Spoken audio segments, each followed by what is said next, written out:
의사분들 모임에 끼어서 듣게 된 말이 조금 흥미로운데요. 신전운동, 신전자세가 척추에 좋다는 건 이미 많은 분들이 알고 계십니다.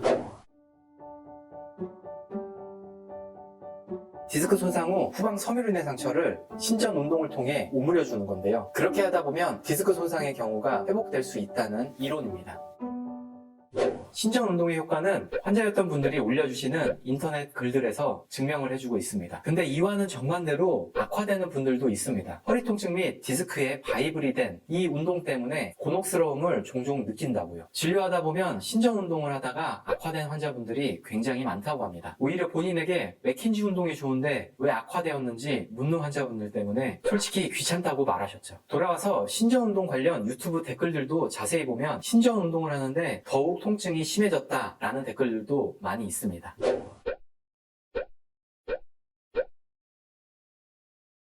그런 댓글들 밑에는 대부분 당신이 운동을 잘못해서 그렇다, 혹은 그럴 때는 하지 말라고 했는데 너가 오해하고서 잘못한 거다 라고 논쟁이 붙기도 하죠. 대체 뭐가 맞는 걸까요? 저도 진료 현장에서 종종 경험하긴 합니다. 신전 운동을 하다가 악화되신 분께 여쭤보면 통증이 심해지는 것 같은데도 허리에 좋다니까 무작정 따라 하셨거나, 혹은 방사통이 나타나는데도 하다 보면 좋아지겠다라는 믿음으로 계속 하셨다고요. 자, 지금까지 여러 연구에 의하면 요통의 발생은 화학적인 요인과 역학적인 요인이 중요하게 작용하는 것으로 알려져 있습니다. 요통에 많이 하시는 신전 운동이라는 것은 역학 요인에 집중하는 게 더 큽니다. 아까도 설명드렸지만 손상된 후방 섬유륜의 상처를 신전 운동을 통해서 붙여주는 과정입니다. 하지만 신전 운동을 하면서 더 악화되셨다라고 하는 분들은 여기 있는 화학적인 요인을 잘 고려하지 못한 게 큽니다. 어쨌든 맥킨지 운동이나 신전 자세는 척추의 관절이 쓰일 수밖에 없고 근육의 사용도 필요합니다. 우리가 운동을 열심히 하고 나서 근육을 만져보면 후끈후끈 하잖아요. 혈액순환이 갑자기 많아져서 그런 것도 있지만 운동 과정에서 생성된 염증들 때문에 그런 것도 있습니다. 운동 후 아이스팩을 하는 것도 그 원리입니다. 하필이면 염증이 커지고 있는 진행기에 있던 환자분이나 이미 염증이 광범위하게 만성화된 분들이 이 맥킨지 운동이나 신전 자세를 과도하게 하다 보면 척추신경 주변의 염증들을 더욱더 액티브하게 만드는 악화 요인이 될 수 있습니다. 특히 신전하는 동작에서 요추의 후관절, 이것이 계속 뒤로 제껴지면서 후관절 주변의 염증을 더욱더 커지게 할 수 있습니다. 뿐만 아니라 천장관절들도 자극을 받게 되면서 허리 쪽의 통증이 더 커질 수 있어요. 방사통이 있는 분들이나 염증이 커지는 급성 요통인 분들, 그리고 후관절 증후군이나 천장관절 증후군이 있는 분들은 이 신전 운동, 신전 자세가 그렇게 좋지 않을 가능성도 있습니다. 그리고 무엇보다 사람들의 체형이 조금씩 다른데요. 어쩔 수 없이 오리공둥이가 형성되어 있는 분들이 있습니다. 혹은 등이 좀 굽으신 분들도 있잖아요. 이런 분들이 무리하게 허리에 전만을 주려고 시도하시다 보면 악화되실 수도 있는 거죠. 네, 사실 맞습니다. 정성근 교수님께서는 맥킨지 운동 및 올바른 운동, 가슴을 펴는 자세뿐만 아니라 무엇보다 하지 말아야 될 경우에 대해서 상세하게 말씀하고 계십니다. 교수님도 방사통이 심할 경우는 치료가 꼭 필요하다고 했어요. 조금씩 해보시고 불편하다면 멈춰주시는 게 좋습니다. 환자가 되어보면 본인이 과거에 어떤 증상이 있었는지 잘 기억을 못하거든요. 만약에 증상이 1개월 이상 만성화되고 있다면 본인의 증상을 직접 그림과 글로 적어두세요. 마치 일기 쓰는 것처럼요. 이게 왜 중요하냐면 저림이나 당김 등의 방사통이 생기게 된 분께 여쭤보면 글쎄요, 한 일주 정도 됐나? 라고 하는 분들이 굉장히 많은데요. 그분께 정확히 문진해보면 평소에도 저림이 짧게 잠깐 나타났던 때가 꽤 오래 전부터 있던 경우가 많습니다. 그 짧았던 방사통들이 점점 빈도와 강도가 강해지면서 일상생활에 침범되기 시작하는 거죠. 그러면서 환자분들이 인지하게 되는 겁니다. 그리고 대부분 인지한 시점을 본인의 증상이 시작된 시점이라고 잘못 알게 돼요. 만약에 허리가 좋지 않은 분들은 신전 운동이나 신전 자세들을 하면서 그날의 척추 컨디션과 신경 증상 여부를 적어보세요. 매일매일 적는 게 힘들다면 일주일 단위도 괜찮습니다. 그리고 통증이 생길 때나 미세한 방사통이 느껴지면 멈추는 게 좋겠죠. 엉덩이나 다리 쪽으로 가거나 혹은 목 쪽에 신전 운동을 하다가 팔 쪽이나 등 쪽이 저리거나 당기다면 허리 쪽은 엉덩이나 다리 쪽으로 신경 증상이 나타나거나 혹은 경추 쪽은 팔 쪽이나 등 쪽으로 저리다면 멈춰야 됩니다. 그 이외에도 스트레칭, 마사지 등을 꼭 하시고 싶다면 살짝 하시되 다음날 그리고 그날이 포함된 한 주와 그 다음 주, 더 나아가서 해당 달과 다음 달 컨디션을 꼭 잘 비교해 보셔야 됩니다. 이 활동들이 디스크를 자극했는지, 염증을 더 키우지 않았는지 등등 스스로 체크하셔야 돼요. 누가 해줄 수 있는 게 아니거든요. 근데 여기서 조금 착각을 할 수 있는 게 정말 큰 통증은 조금 줄어들었어요. 근데 불편하지 않았던 부위들이 더 커졌습니다. 그럼 이것도 악화된 거예요. 점점 범위가 넓어지는데 기존의 심했던 통증이 가라앉았다. 그러면 환자분들이 좋아졌다라고 생각하실 수도 있거든요. 근데 사실 그건 아닙니다. 범위가 점점 늘어난다면 신전 운동을 멈춰주세요.